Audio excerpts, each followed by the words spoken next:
الله الملك الحق المبين، وأشهد أن سيدنا ونبينا محمدًا عبده ورسوله الصادق الوعد الأمين. اللهم صل وسلم على عبدك ورسولك نبينا محمد. يا أيها الذين آمنوا اتقوا الله وقولوا قولا سديدا، واتقوا الله حيثما كنتم، وأتبعوا السيئة الحسنة تمحها، وخالقوا الناس بخلق حسن. واعلموا أن في الصد عن سبيل الله ضلال الأعمال، وأن في الإيمان بالتنزيل والعمل به صلاح البال، وأن مشيئة الله نافذة حتى يبلغ قدر الله منتهاه.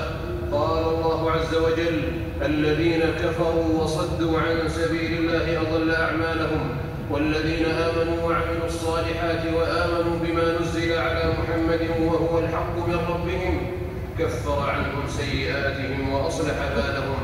ذلك بأن الذين كفروا اتبعوا الباطل، وأن الذين آمنوا اتبعوا الحق من ربهم. كذلك يضرب الله للناس أمثالهم.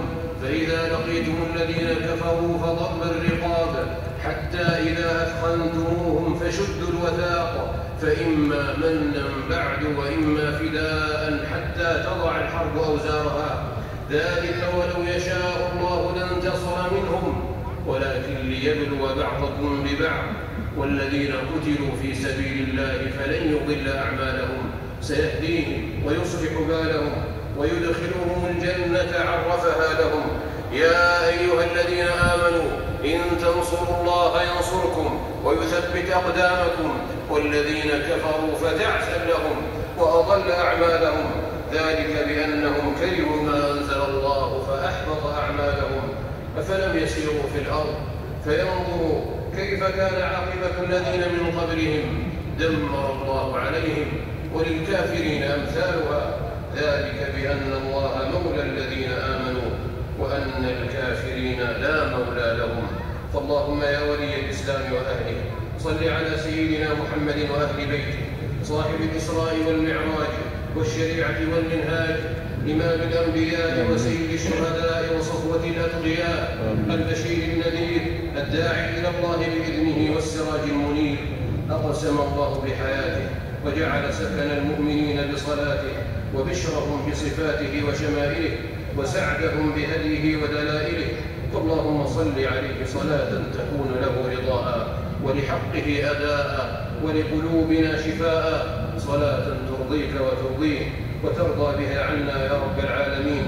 وسلم عليه تسليما كوثرا كثيرا إلى يوم المقام المحمود واللواء المعقود والحوض المورود. اللهم وعن الصديق والفاروق والحيي والرضي، اللهم وعن الزهراء والحسنين، اللهم وعن بقية العشرة وأمهات المؤمنين وأهل بدر وأحد وبيعة الرضوان، اللهم وعن سائر المهاجرين والأنصار والشهداء والطلقاء ومن سعد وهو مؤمن بلحظ من خليلك الأعظم ولو للحظة.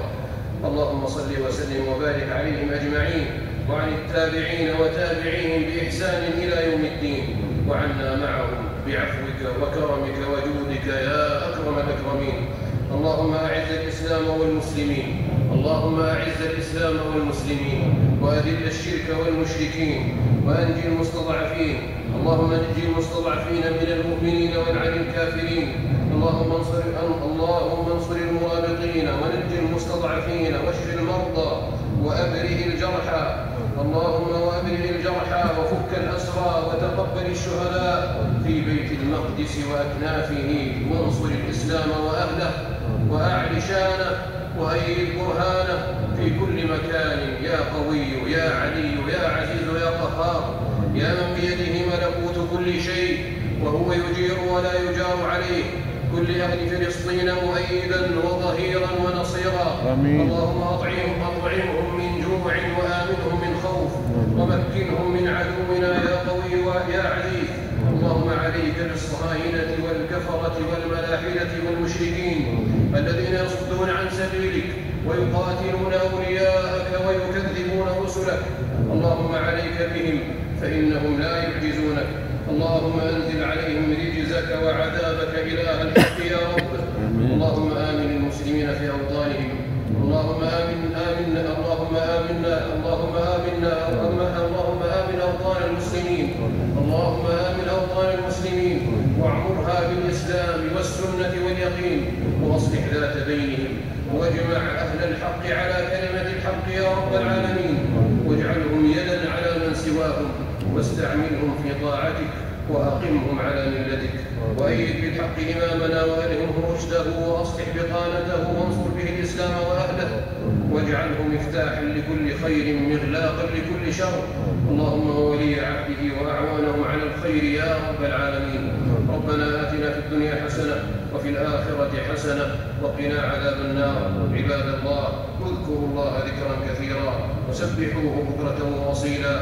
هو الذي يصلي عليكم وملائكته ليخرجكم من الظلمات إلى النور، وكان بالمؤمنين رحيما. تحيتهم يوم يلقونه سلام، وأعد لهم أجرا كريما. وآخر دعوانا أن الحمد لله رب العالمين.